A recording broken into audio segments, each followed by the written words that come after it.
అందరికీ నమస్కారం అండి. ఈరోజు శ్రీపాద శ్రీ వల్లభ స్వామి వారి చరితామృతములోని 52వ అధ్యాయము పారాయణ చేసుకుందాము.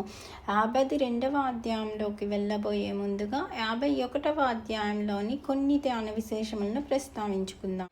శ్రీపాద శ్రీ వల్లభుల వారు ఆయన స్నానం చేసి వచ్చి ధ్యానస్థులయ్యి ఆ తర్వాత శ్రీ శంకర భట్టుతో మాట్లాడతారండి.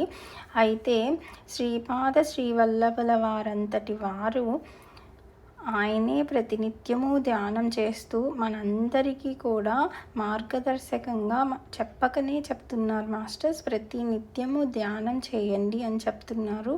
కాబట్టి ప్రతిరోజు ప్రతి ఒక్కళ్ళు అద్భుతంగా ధ్యానం చేసి జ్ఞానాన్ని పొంది సజ్జన సాంగత్యం చేస్తూ సరైన మార్గంలో నడుస్తూ మన జీవితాన్ని ఎంతో సంతోషమయం చేసుకుందాము. ఈ అధ్యాయంలో గ్రంథ పారాయణ మహిమ గురించి, ఈ గ్రంథ పారాయణ చేయడం వల్ల మనోమయ ప్రపంచం సరిచేయబడుతుందని ఇంకా ఎంతో అద్భుతంగా వివరించారు మాస్టర్స్.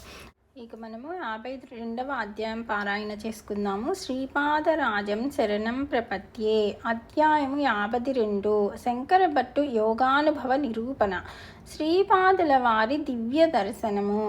నేను 3 సంవత్సరముల పాటు ప్రతిరోజును అర్ధరాత్రి సమయమున శ్రీపాద శ్రీ వల్లభుల వారి దివ్య తేజోమయ దర్శనమును పొందుచుంటిని.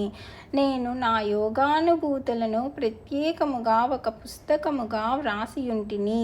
దానిని హిమాలయములందుండెడి యోగి ఒకరు తీసుకుని పోయిరి. శ్రీపాద శ్రీ వల్లభుల ఆజ్ఞ మేరకు మాత్రమే ఈ విధముగా జరిగినది. శ్రీపాద శ్రీ వల్లభులకు జయము జయము. అధ్యాయము 52 సమాప్తము.